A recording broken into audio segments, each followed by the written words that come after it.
In this video, we're going to discuss transition state theory and activation energy. Transition state theory focuses on a hypothesized intermediate species called an activated complex, which forms during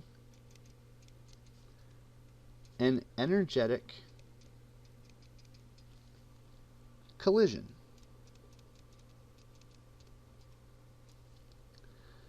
This exists very briefly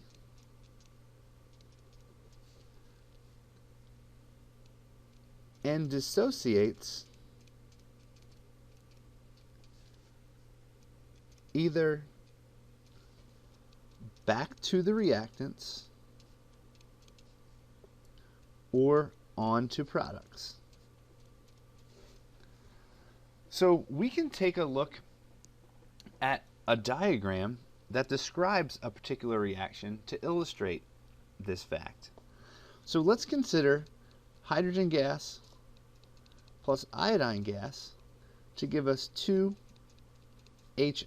gas. If we wanted to describe this particular reaction by a diagram that shows the potential energy on the y-axis and the extent of the reaction on the x-axis, our reactants are going to be H2 plus I2. So here's our reactants at a particular energy. The products are going to be our 2 moles of HI.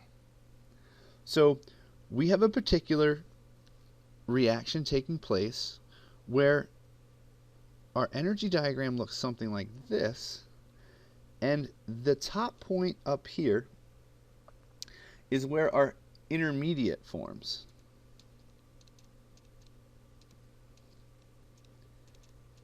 And that intermediate molecule is going to be something that looks like this, where as they collide together, there's kind of a tipping point, okay? And that's that top part right here where right as these guys collide together, they form this intermediate.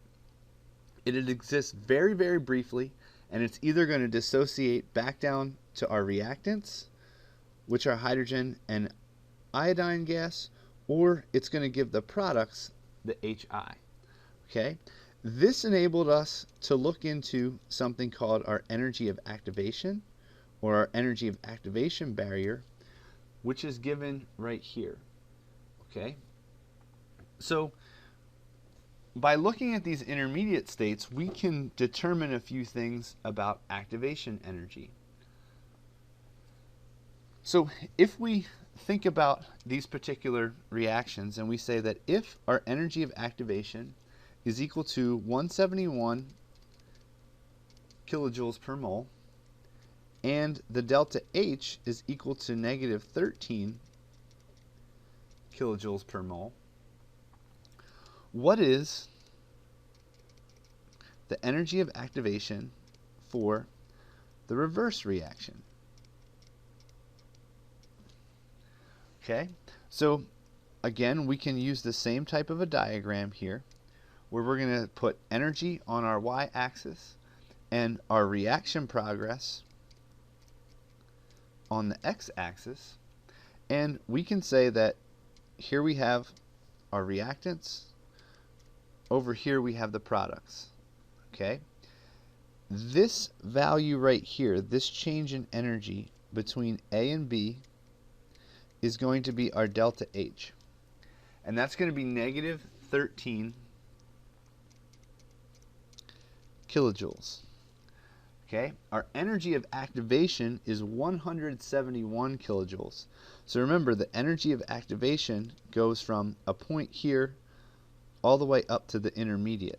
I'm not going to be able to draw this to scale here because our energy of activation has to be 171 kilojoules. So this right here is going to be 171 kilojoules. So we need to now determine the energy of activation for the reverse reaction.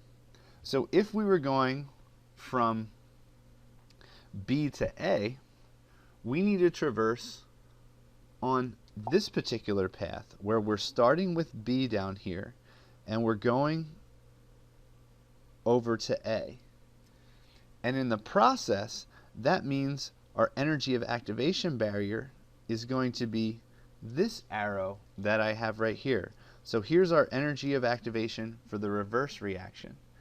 And in this case, it's going to be 171 kilojoules plus 13 kilojoules. So that's going to give us a total of 184 kilojoules, and that's going to be the energy of activation for the reverse reaction.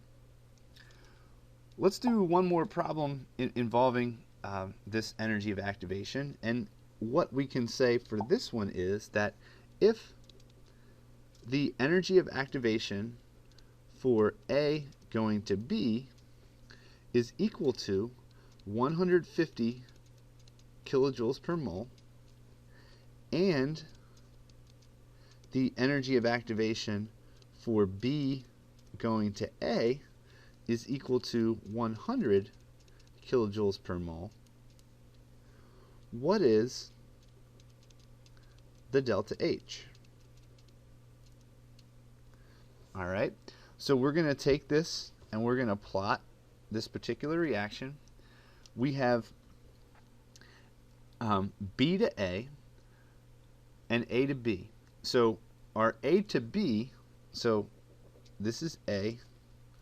Our energy of activation here is 150 kilojoules per mole. So we're going to go up from here to here is going to be 150 kilojoules per mole. And we know going from B back to A is going to be 100 kilojoules per mole.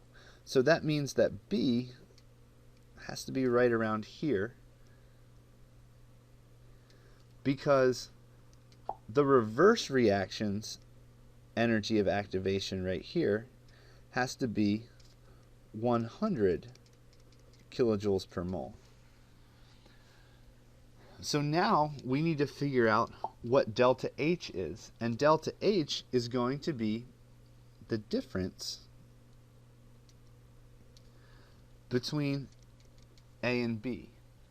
Okay?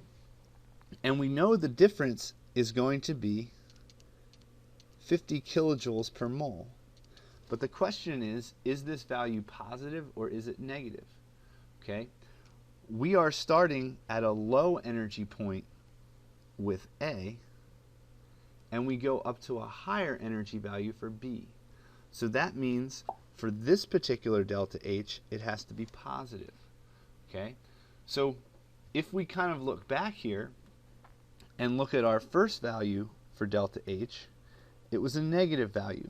We started at a higher energy and went down to a lower energy. Okay? In this case, when we go from A to B, we start at a low energy and go up to a high energy. So this is a positive and this is a negative delta H. So we can say that this reaction down here is exothermic and this diagram is endothermic. And we're going to use these reaction diagrams throughout the course of the text to help describe reactions. And if you go on to take organic chemistry, you're definitely going to study transition state theory.